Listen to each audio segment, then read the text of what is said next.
तो दोस्तों कैसे हैं आप लोग। इससे पहले हमने बात की थी औद्योगिक क्रांति।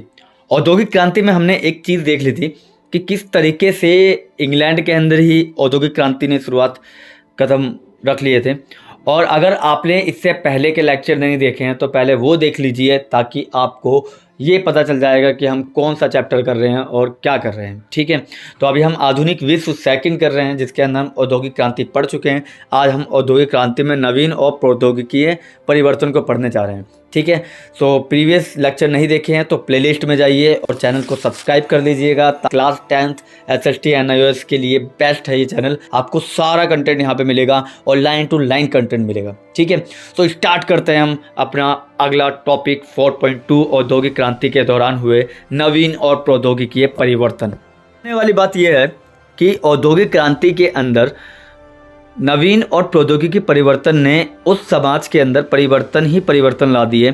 जैसे कि उस समय औद्योगिक देशों में नवीन और प्रौद्योगिकी परिवर्तन की ज़रूरत थी और इसीलिए इस तरह के परिवर्तन हमें देखने को मिलता है। ठीक है, और इन आविष्कारों ने, क्योंकि ये एक तरह के आविष्कार ही होते हैं, तो इन आविष्कारों ने खासकर कपड़ा और परिवहन के उद्योगों पर बहुत गहरा प्रभाव डाला। उसी के बारे में हम पढ़ने जा रहे हैं। तो पढ़ते हैं 4.2.1 वस्त्र उद्योग। देखिए, कपड़ा उद्योग में तकनीकी प्रगति ने लोहा और इस्पात उत्पादन में आविष्कारों की एक श्रृंखला शुरू कर दी। ठीक है, मैंने आपको कहा था कि पहले से ही सूती वस्त्र उद्योग बहुत फेमस था और इस समय आते आते वस्त्र उद्योग बहुत ज़्यादा अपनी डिमांड पूरी करने लगा था। अलग अलग कंट्री में देखने को मिल रहा था, एक दूसरे से व्यापारी निर्भर हो रहे थे, उत्पादन का कच्चा माल आ ही रहा था और उसके बाद कारखाने खुल चुके थे। तो वस्त्र उद्योग में कोई किसी भी तरह की कमी देखने को नहीं मिल रही है।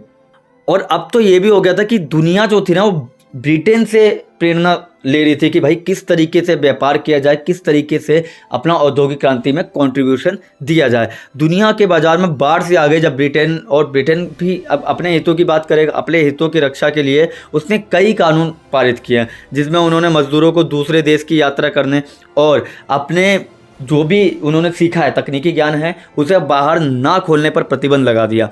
फिर भी क्या होता है कि 1789 में सैमुअल स्लेटर थे, वो इंग्लैंड से बाहर जाते हैं अमेरिका में, और अमेरिका में वो ब्रिटिश कपड़ा उद्योग शुरू कर देते हैं। ठीक है, और वहीं पे हम देखते हैं कि अमेरिका के अंदर भी कपास बहुत था और उसके कारण कपास वृक्षारोपण शुरू कर दिया, यानी कपास के वृक्ष लगाने शुरू कर दिया। वहीं पे एक वस्त्र उद्योग बनना शुरू हो चुका था। ठीक है, फ्रांस और जर्मनी ने औद्योगिक क्रांति के समान ही घटनाओं को शुरू कर दिया, यानी कि अब जाहिर सी बात है पड़ोसी है ब्रिटेन, तो ब्रिटेन से फ्रांस और जर्मनी ने भी इसी चीज़ को अपनाया। ठीक है, तो क्या आप जानते हैं कि सबसे पहला कारखाना किसने खोला? जी हाँ, ऑर्कराइट ही कारखाने प्रणाली का पिता कहा जाता है उन्हें। इसने सबसे पहले घरेलू मशीनों से तैयार किया हुआ एक कारखाना शुरू किया था। उसके बाद ही हम देखते हैं कि कारखानों का आविष्कार शुरू हुआ है, मतलब कारखानों को खुलना शुरू हुआ है। 1789 में हम देखते हैं कि सैमुअल क्रॉम्पटन ने स्विमिंग म्यूल का आविष्कार किया, जबकि एडमंड कार्टराइट ने पहले पानी संचालित करघे का आविष्कार किया, यानी कि पानी से भी अब आप बिजली तैयार कर सकते हैं, पानी से भी बहुत सी चीज़ें कर सकते हैं। ठीक है, पानी का यूज़ करना उन्होंने सीख लिया था।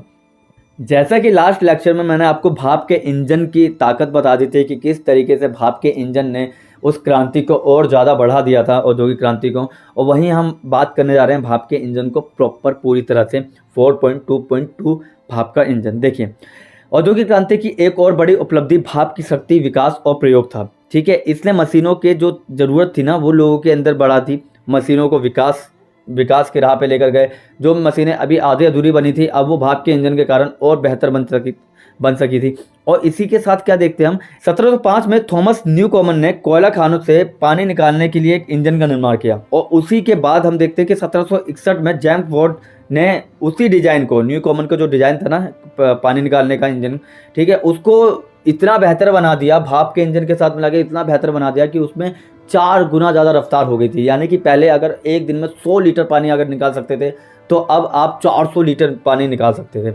ठीक है, और उसके बाद उसने क्या किया कि ठंडे पानी के साथ एक जेट की शुरुआत की। अब ठंडे पानी के साथ जेट की शुरुआत करने से क्या हुआ, टेक्नोलॉजी में इतना परिवर्तन आया कि उन्होंने बहुत सारी चीज़ें, सिलेंडर बोट ने और भी चीज़ें शुरू कर दी, लोकोमोटिव कोयले की शुरुआत ले ली, है ना। और इसके कारण क्या होता है कि भाप के इंजन के बाद जो हम देखते हैं कि लोकोमोटिव कोयला इंजन जो था उसने रेलवे की मांग बढ़ा दी, रेलवे लाइनें बहुत सारी बिछने शुरू हो गई थी। इससे क्या था, उद्योगों की मांग और ज़्यादा बढ़ने लगी। अब लोगों को सिर्फ नदियों के किनारे ही रहने की ज़रूरत नहीं थी, क्योंकि अब ट्रेन जो थी, रेलवे जो थी, वो कहीं पे भी आना जाना हो सकता था उसका। इसीलिए अब आपको जैसे निर्भरता नदियों के किनारे पे नहीं थी कि नदियों से व्यापार कर सकते हैं, अब आप पूरे देश में कहीं पे भी व्यापार कर सकते हैं। ठीक है, नेक्स्ट टॉपिक है कोयला और लोहा 4.2.3। कोयला और लोहा हम नेक्स्ट टॉपिक में पढ़ेंगे, तब तक के लिए आप चैनल को सब्सक्राइब करें। मिलते हैं, वीडियो लंबी हो रही है इसीलिए नेक्स्ट टॉपिक में, नेक्स्ट वीडियो में। ठीक है, नेक्स्ट टॉपिक के साथ। तब तक के लिए थैंक यू, धन्यवाद। चैनल को सब्सक्राइब करना बिल्कुल ना भूलना। बाय।